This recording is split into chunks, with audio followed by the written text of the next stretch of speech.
Here's something almost nobody in mainstream media is covering with the seriousness it deserves. Three major world powers are all trying to stop this war simultaneously. China, Pakistan, and Turkey are all urgently working to end the conflict between America and Iran, dispatching diplomats, making top-level calls, and staking their reputations on it. And here's the part that should stop you cold, because it reframes how you need to think about where this conflict is actually heading and why the path out looks so narrow right now. All three of them are going to fail, not because they lack influence, but because something structural is blocking every path forward that any of them are trying to open.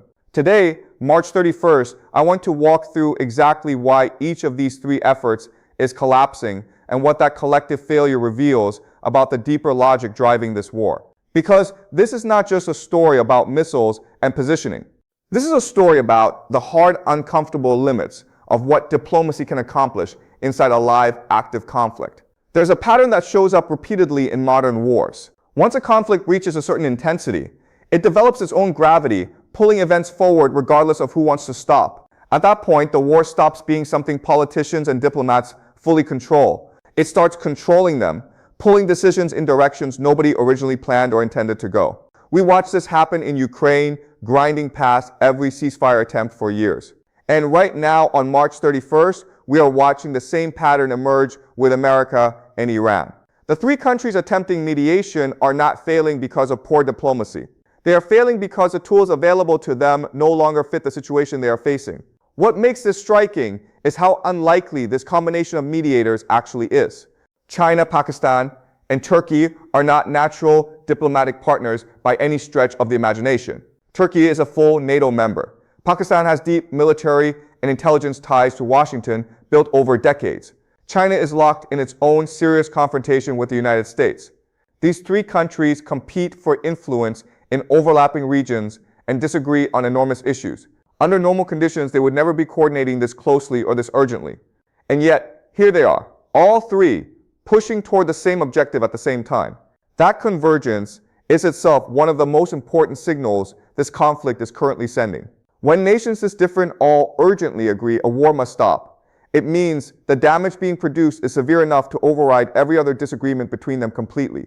China imports roughly 11% of its crude oil from Iran, but the broader Gulf region supplies close to 40% of China's total annual energy consumption across all sectors. Every additional week this conflict continues, Chinese energy costs climb, export factories absorb more pressure, and a fragile economic recovery loses momentum it cannot easily regain. Beijing has real diplomatic channels into both Tehran and Washington and has been using them actively. But economic weight is not translating into the leverage Beijing actually needs here. Pakistan's motivation is more immediate and more desperate. It shares a long border with Iran, has deep cultural ties, and had economic agreements with Tehran that are now fully frozen. For Islamabad, this is not about diplomatic reputation. Pakistan's economy was already under severe stress before this conflict. Adding this pressure is something it simply cannot absorb. Turkey's position is the most politically interesting. Erdogan has spent over a decade building Ankara's image as the indispensable neutral mediator, the country that talks to absolutely everyone. NATO allies, Russia, Iran, the Gulf states, the global south, Turkey cultivated relationships across every major geopolitical divide with clear, deliberate strategic intent over many years. This is the most consequential real-world test of that strategy Turkey has ever faced. Brokering a deal here would prove, not merely claim, that Ankara belongs at the global decision table. So all three countries have urgent reasons to want this war to end, real access to both sides, and genuine active efforts underway. And none of it is making any measurable difference. Drop a comment and tell me which of these three you think has the most realistic shot at a breakthrough. And hit like if you want more deep system-level analysis going forward. The reason all three efforts are failing is not about skill or relationships. It is structural, a fundamental gap between the tools these countries have and the conflict they face. In the next part, I go deeper into why China cannot convert its economic weight into real leverage here, and what that inability reveals about the nature of this entire conflict. Here's a question that sounds simple, but reveals something profound about how power actually works in the middle of an active military conflict between major nations. China is the world's second largest economy. It is Iran's single biggest trading partner and has financial ties to both Tehran and Washington that no other country can match. So why, with all of that leverage, is Beijing completely unable to move either side even 1 inch toward a ceasefire? Why is all that economic weight producing almost zero diplomatic result? The answer reveals one of the most important things you can understand about this conflict, and about the limits of economic power once the shooting has already started.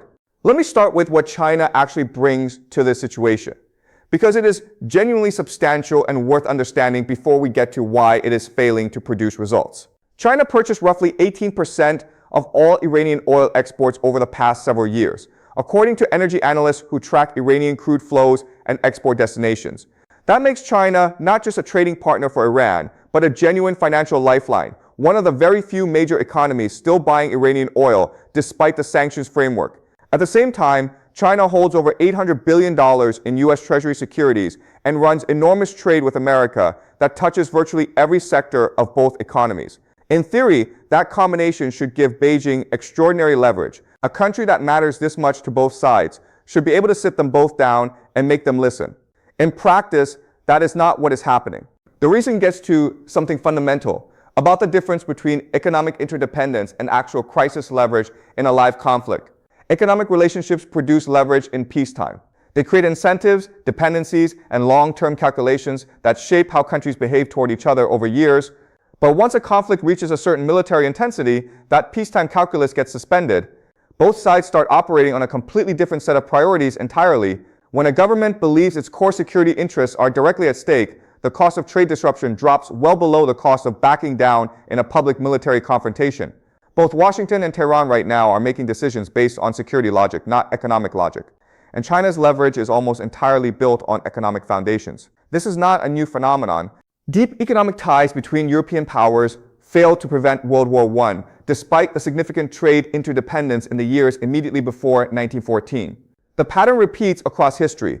Countries that are economically intertwined can still end up in serious military conflict when security pressures override economic cost calculations.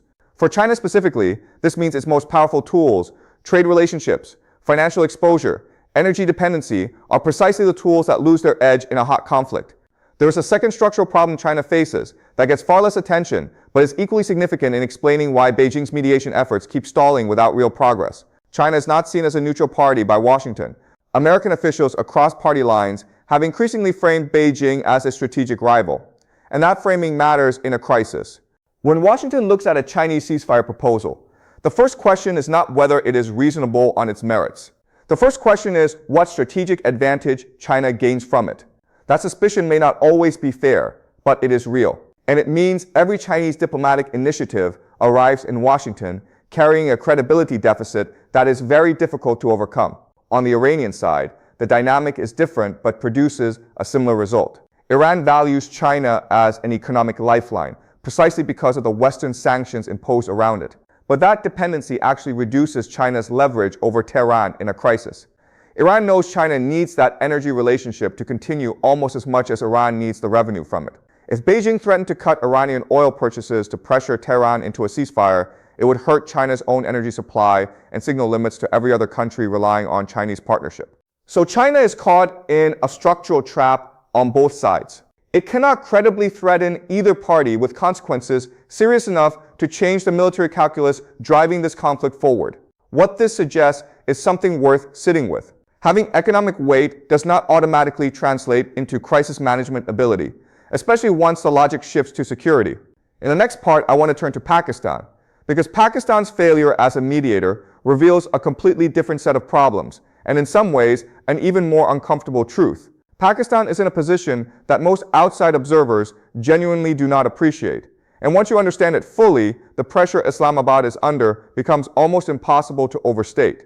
This is a country that shares a 900-kilometer land border with Iran on one side and has one of its most critical strategic relationships with the United States on the other. Those two facts alone would create tension for any government.